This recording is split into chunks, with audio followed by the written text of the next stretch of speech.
So it's Saturday, 8th of October, and at Cheltenham Literature Festival today, Stephen King is making a sort of appearance to do a talk and receive a prize. He is appearing digitally, which means that the festival organisers are expecting people to pay money to go and sit in a room while Stephen King joins on Zoom into that room. I mean,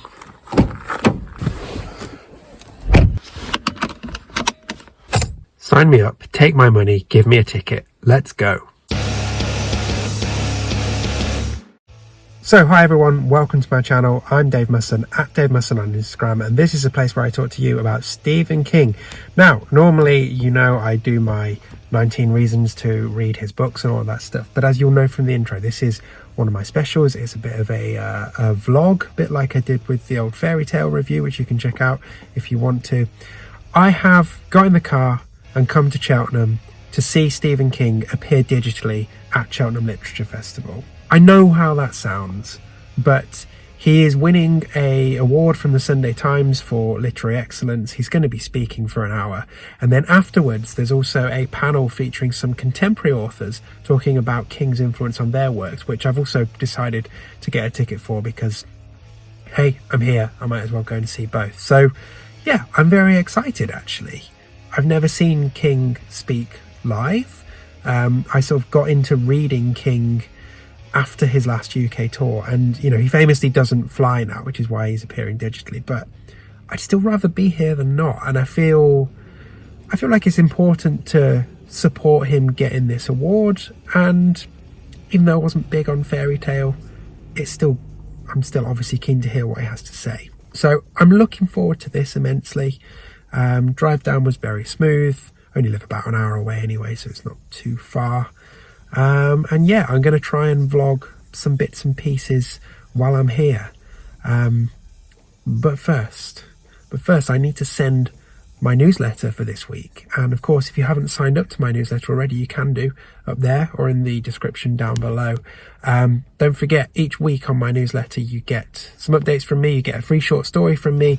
You also get a indie horror author recommendation from me for you to go and check out. And as a bonus, just for signing up for the newsletter, don't forget you get an ebook version of my mini collection, Mirrored, plus 10 Tiny Tales of Terror for free, just for signing up. So go ahead and do that. You won't be able to get this email because, well, by the time this video comes out, it'll be the middle of next week and it will have happened. But if you sign up now, you'll definitely get in to next week's email. So I'm going to send that email, then I'm going to have something to eat, and then I'm going to rock on down to the town hall and sit in front of the screen where Stephen King's going to join.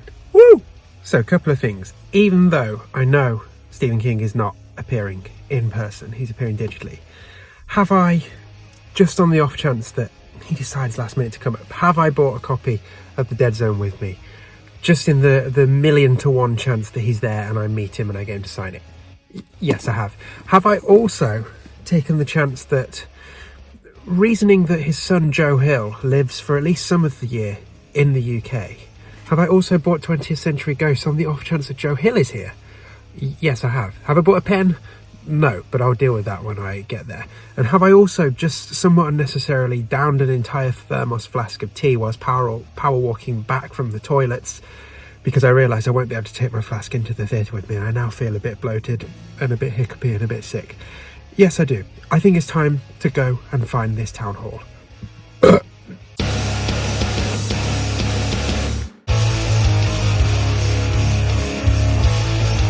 Here it is. This is where Stephen King is going to be appearing tonight. Digitally. So, just got out of the session with Stephen King. I'll reflect a bit more properly on it later, as I'm now on my way down to the panel of modern authors. But I mean, just initial reflection, he's such a personable, likeable guy that even joining remotely from across the fucking ocean, he can have an entire room eaten out the palm of his hands, and he's so just relaxing, he's so down to earth, he's just really captivating. And some of the stories he said I'd heard before, but I mean, I guess you'd call me a bit of a super fan. It's not surprising I've heard some before. There's some really nice things, the way he was talking about the value of pets and ideas. He said like the ideas, they don't come as often as they used to, but they still come. He was talking about something he's working on right now that he really likes. But yeah, just a really charming interview. Less so the guy asking the questions, Mark Lawson, who was really annoying. A lot of the time he just didn't even ask a question, he'd just throw a sentence out. And then there was questions from the audience taken via an app. The fucker picked mine and then cut it off. My question was like, why do you nearly always kill the dogs? And because obviously they talked about dogs with radar. The fucking prick says, here's this question from Dave, wants to know about why he was and before Stephen King could even take in my question, acknowledge the fact that some guy from the UK called Dave wanted to ask him about dogs, Mark Lawson was like, the answer for you, Dave, is to read fairy tales. Like, I fucking read fairy tale, dick. That doesn't answer the question. I wouldn't ask a fucking question that I knew the answer to. So Mark Lawson can fuck right off. Hopefully I'll get to interview King myself and ask him properly. But Stephen King himself, really, really great value. And considering it was something, we were watching him on a screen, it was like he was in the room. It was great. I'll reflect a bit more on it later, but I'm now going to try and find the stage for this panel and see what some more modern authors have to say about Si King. So apologies for not looking at the camera, but I'm trying to see where I'm walking because I don't know Cheltenham and it's dark. Anyway, I'll see you in a bit. Yay, I managed to find it. This is nice, a little typewriter. I'm not sure the bikes chained to it were part of the original design.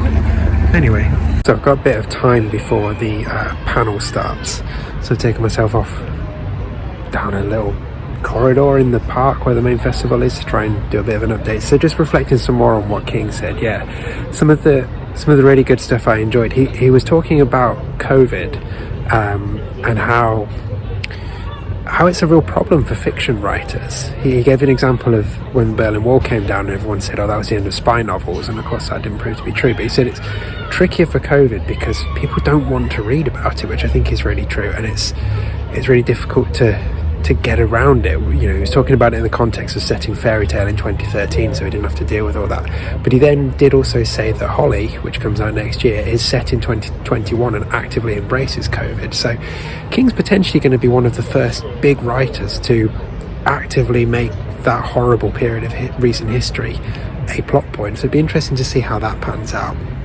As I mentioned earlier, he also said he's working on something right now that he really likes. He was talking about how quite often as a writer you get what feels like a great idea and then you start writing it and you instantly feel like you're fucking it up. But I mean, hilariously, he said, like, for me it's pretty good so far. So he seems very buzzed about whatever he's working on right now.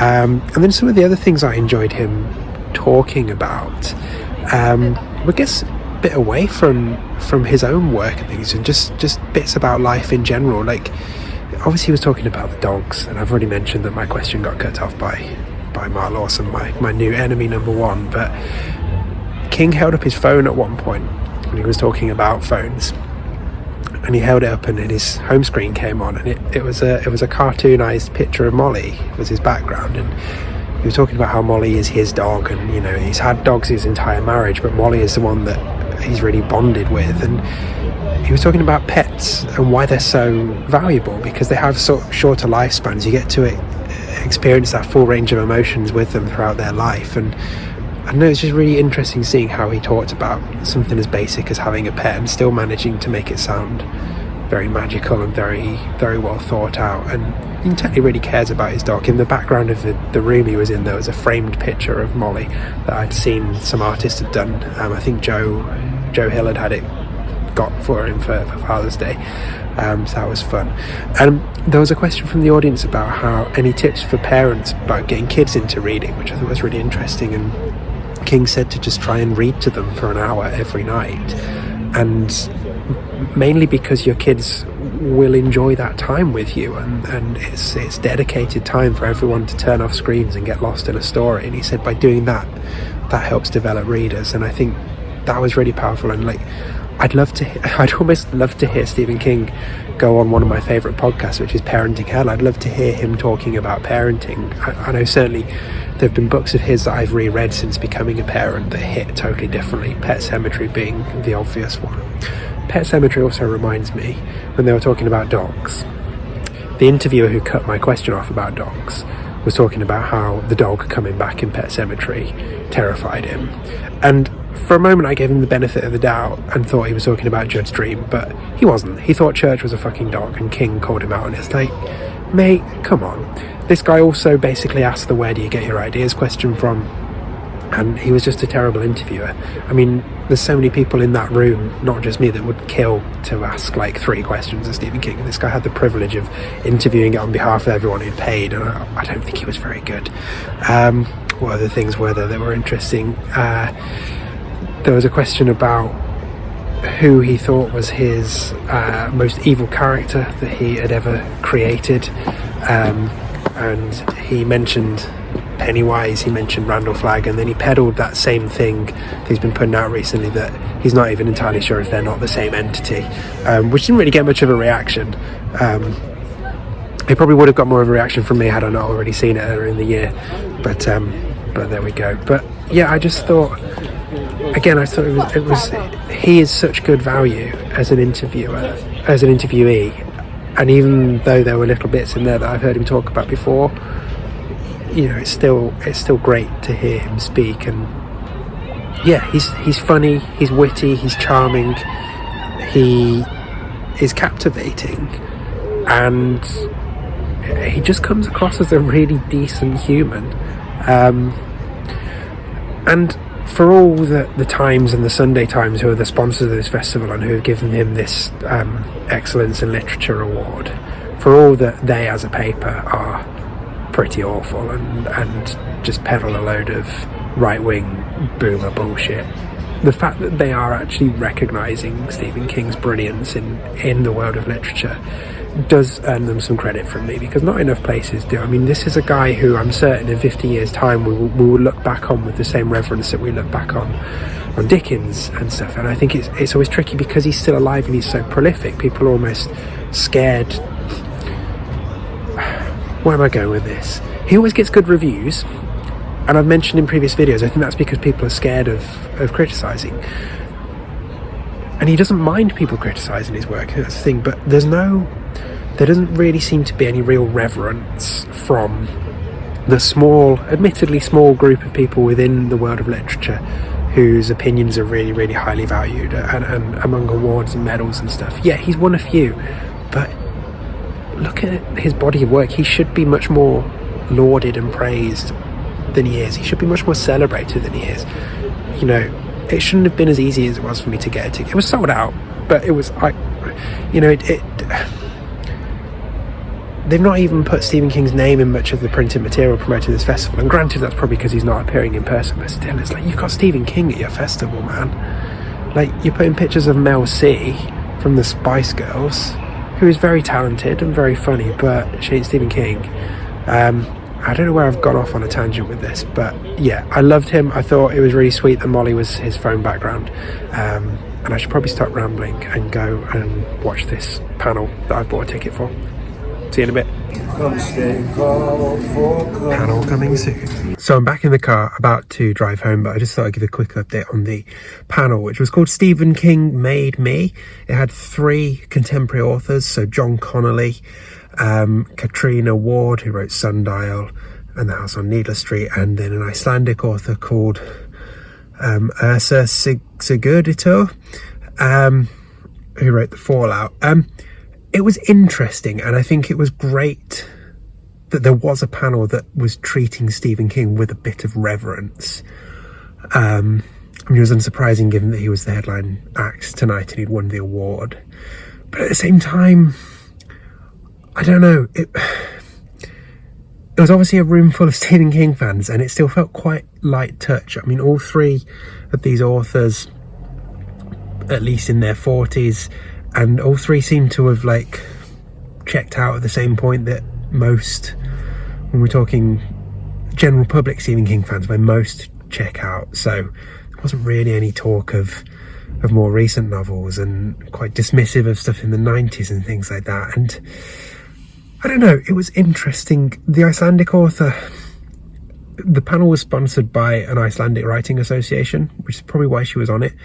She didn't have that much to say, although in fairness to her, she didn't really get a chance to say much. Katrina Ward, it was really interesting to hear in real life what the effect of Stephen King tweeting about your book is, because she said that her second book had sold negative sales and she was in author jail. And then King tweeted about The House on Needless Street, and it literally turned her career around. And then he's written a blurb on Sundial and stuff like that. And that was fascinating to hear. And John Connolly has met the guy a couple of times. He interviewed King at a festival type event and was talking about how he took so many hardbacks to get signed and piled them all up, and they toppled over and fell on King's bad leg. This wasn't long after his accident, but he still signed them. But I don't know, John Connolly spoke a lot. It was a little bit grating, and it was interesting comparing them directly after seeing King, who's obviously infinitely more famous than all of them put together, and he is so natural, so charismatic, and so humble, and yet still funny and captivating. And those on stage were I don't know, John Connolly was trying to be funny but was just a little bit aggressive at times. Katrina Ward was, well, the two women didn't really get much chance to speak, if I'm being honest. It was interesting. It was an interesting panel, but I don't know, it still felt like it only really scratched the surface. And considering you can go out there and get involved with a podcast like the Losers Club podcast, who are one of my favourite podcasts, and other King podcasts out there like the Stephen King cast, and I can't even remember what it's called now, but there's one from the UK that started a couple of years ago, King Size, that's it. All amateurs, all not professional writers who can talk about King and his work and his influence with so much more thought and so much more depth. And yeah, I thought it was just interesting that it really did just seem to be a bit of a surface scratcher when you're in a room full of people who are really interested. So it didn't really, I don't know, it felt like it could have gone deeper. And I thought it was interesting as well that, going back to what I said at the start, that there was some reverence around Stephen King. None of the authors there were horror authors. There were three authors who clearly, I mean, John Connolly is a horror author, so I don't know whether that had an influence, but there were authors there who clearly, festival booking types, approved of. I would much rather see three upcoming horror authors talk about Stephen King, and really embrace the fact that you can't escape Stephen King if you are a horror author, and talk about that. I'd have gladly taken a horror author who wasn't even that big a fan of Stephen King, but talked about his influence in that way. I don't know. I think there was that session was fine. I'm glad I went, but I think there's an even better idea in there somewhere. Perhaps I'll have to just do it myself. Should I just put on my own festival? Why have I voiced that idea? Cool. I guess I better start planning my festival. But now I'm going to drive home. And maybe I'll give some closing thoughts once I get home. So I've made it back home. Just thought I'd offer a closing thought. Really enjoyable trip to Cheltenham for an evening celebrating my favourite author. The panel was fine, as I was saying previously. I think there's a better idea, or there's a better execution of that idea to be had. But it was fine. I'm glad I went. It was interesting. But obviously the main event was seeing Stephen King himself. And yeah, I think there are things I'm going to take away from there. I think the idea of reading to your children for an hour every night.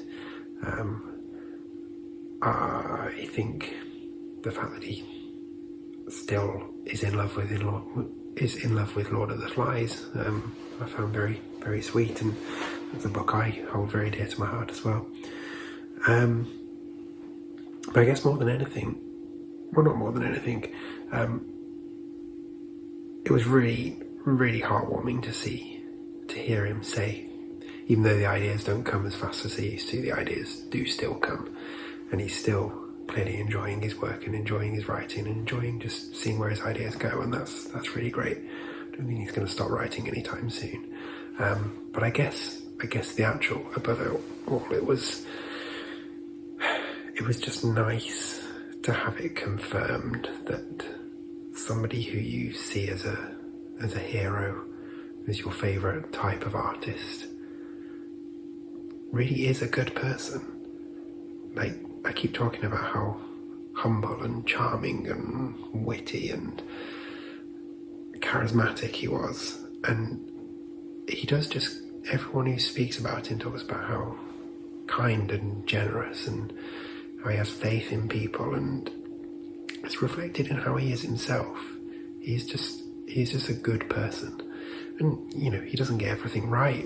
You can look at his treatment of certain characters or some of his ways of writing, but he's very humble and very open about where he's gone wrong and where he's gone right. And like I say, at the core of it, he is a good person, and that instantly came across tonight. Like when he was brought on stage, the round of applause was quite lengthy, and you could see he was visibly moved by it. And this is a guy who maybe hasn't had all of the awards and accolades from the literary circles that he should have done, but he's got millions of fans all around the world. He can't have been surprised that a room full of people would be applauding for him, and yet it still did seem to take him back for a bit. So I don't know, I just warmed to him even more.